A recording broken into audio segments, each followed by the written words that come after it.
எஸ்தரின் சரித்திரம் முதலாம் அதிகாரம்.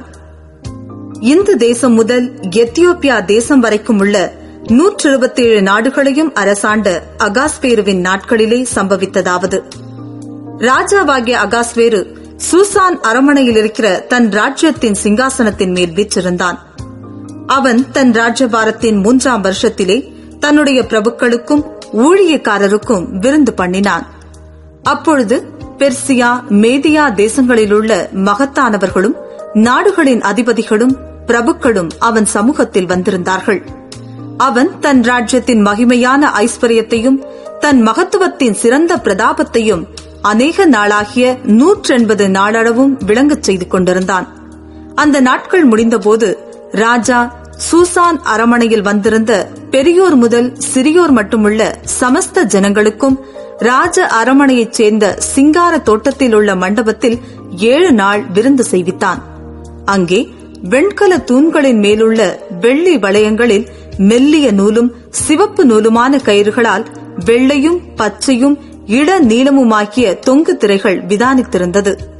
சிவப்பும் நீலமும் வெள்ளையும் கருப்புமான கற்கள் பதித்திருந்த தள வரிசையின் மேல் பொற்சரிகையும் வெள்ளி சரிகையுமான மெத்தைகள் வைக்கப்பட்டிருந்தது. பொன்னால் செய்யப்பட்ட நானாவித பாத்திரங்களிலே பானம் கொடுக்கப்பட்டது. முதல் தரமான திராட்சரசம் ராஜஸ்துதிக்கு ஏற்க பரிபூர்ணமாய் பரிமாறப்பட்டது. அவரவருடைய மனதின்படியே செய்யலாம் என்று ராஜா தன் அரமனையின் பெரிய மனுஷருக்கெல்லாம் கட்டளையிட்டிருந்தபடியினால் முறைப்படி பானம் பண்ணினார்கள். ஒருவனும் பலவந்தம் பண்ணவில்லை. ராஜஸ்திரீயாகிய வஸ்தியும் ராஜாவாகிய அகாஸ்வேருவின் அரமனையிலே ஸ்திரீகளுக்கு ஒரு விருந்து செய்தாள். 7ஆம் நாளிலே ராஜா திராட்சரசத்தினால் களிப்பாயிருக்கும் போது மகா ரூபவதியாயிருந்த ராஜஸ்திரீயாகிய வஸ்தியின் சௌந்தரியத்தை ஜனங்களுக்கும் பிரபுக்களுக்கும் காண்பிக்கும்படி ராஜகிரீடம் தரிக்கப்பட்டவளாக அவளை ராஜாவுக்கு முன்பாக அழைத்து வர வேண்டும் என்று ராஜாவாகிய அகாஸ்வேருவின் சமூகத்தில் சேவிக்கிற மெகுமான், பிஸ்தா, அர்போனா, பிக்தா, அபக்தா, சேதார், கர்காஸ் என்னும் 7 பிரதானிகளுக்கும் கட்டளையிட்டான்.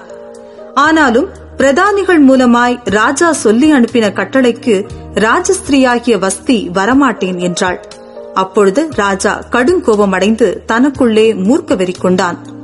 அச்சமயத்தில் ராஜ சமூகத்தை தரிசிக்கிறவர்களும் ராஜ்யத்தின் முதல் ஆசனங்களில் உட்காருகிறவர்களுமான கர்ஷேனா, சேதார், அத்மாதா, தர்ஷீஸ், மேரேஸ், மர்சேனா, மெமுகான் என்னும் பெர்சியர், மேதியருடைய 7 பிரபுக்களும் அவன் சமீபத்தில் இருந்தார்கள். ராஜா நியாய பிரமாணத்தையும் ராஜ நீதியையும் அறிந்தவர்களிடத்தில் பேசுவது தனக்கு வழக்கமானபடியால் காலாகால வர்த்தமானங்களை அறிந்த பண்டிதர்களை நோக்கி, ராஜாவாகிய அகாஸ்வேரு பிரதானிகள் மூலமாய் சொல்லி அனுப்பின கட்டளையின்படி ராஜஸ்திரீயாகிய வஸ்தி செய்யாமற் போனதின் நிமித்தம் தேச சட்டத்தின்படி அவளுக்கு செய்ய வேண்டியது என்ன என்று கேட்டான்.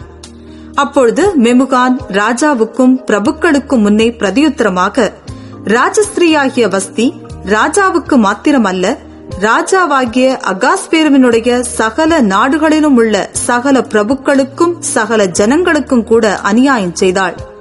ராஜாவாகிய அகாஸ்வேரு ராஜஸ்திரீயாகிய வஸ்தியை தமக்கு முன்பாக அழைத்து வரச் சொன்னபோது அவள் வரமாட்டோம் என்கிற செய்தி எல்லா ஸ்திரீகளுக்கும் பிரசித்தமானால் அவர்களும் தங்கள் புருஷரை தங்கள் பார்வையில் அற்பமாய் எண்ணுவார்கள்.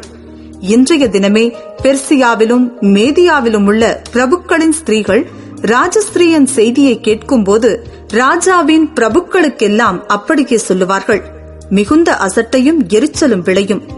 ராஜாவுக்கு சம்மதியாயிருந்தால் வஸ்தி இனி ராஜாவாகிய அகாஸ்வேருவுக்கு முன்பாக வரக்கூடாது என்றும், அவளுடைய ராஜ மேன்மையை அவளை பார்க்கிலும் உத்தமையாகிய மற்றொரு ஸ்திரீக்கு ராஜா கொடுப்பாராக என்றும், அவரால் ஒரு ராஜ கட்டளை பிறந்து அது மீறப்படாதபடிக்கு பெர்சியாவுக்கும் மேதியாவுக்கும் உரிய தேச சட்டத்திலும் எழுதப்பட வேண்டும். இப்படி ராஜா தீர்த்த காரியம் தமது விஸ்தீரணமான ராஜ்யமெங்கும் கேட்கப்படும் போது பெரியோர் முதல் சிறியோர் மட்டுமுள்ள எல்லா ஸ்திரீகளும் தங்கள் புருஷரை கனம் பண்ணுவார்கள் என்றான்.